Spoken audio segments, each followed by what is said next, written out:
Hello and welcome to our bonus content following up to our very popular Older Condos webinar. We've scheduled this extra segment to address all the questions that you've asked. I'm Robert Nordland with Association Reserves. We're a national reserve study company. I'm here to follow up and answer all the reserve study related questions that you had from that webinar program. Well, the first set of questions had to do with contribution size. And that's an important question. Ideally, you'd like your reserve contributions to offset the reserve deterioration at the association. Most associations have deterioration that is about 15 to 40% of their total budget. If you're looking at a pie chart, 15 to 40% is a good number.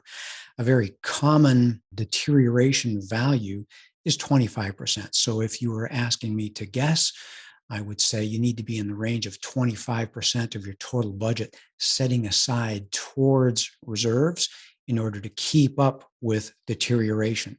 Obviously, if you contribute less to reserves than your deterioration, you're in a catch-up game, and as you fall behind, you'll eventually get caught without sufficient funds, and that gets you into a special assessment situation. That happens when you've been contributing less than your rate of deterioration.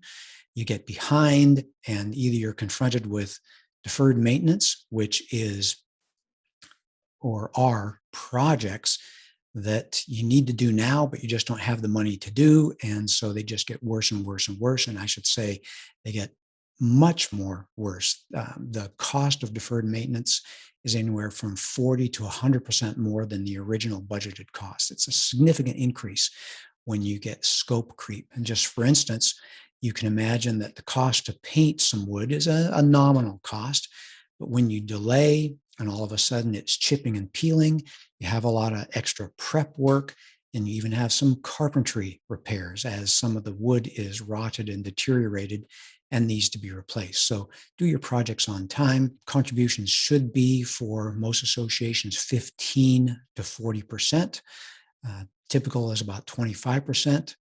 Champlain Tower South in their last year was contributing just over 10% of their budget towards reserves.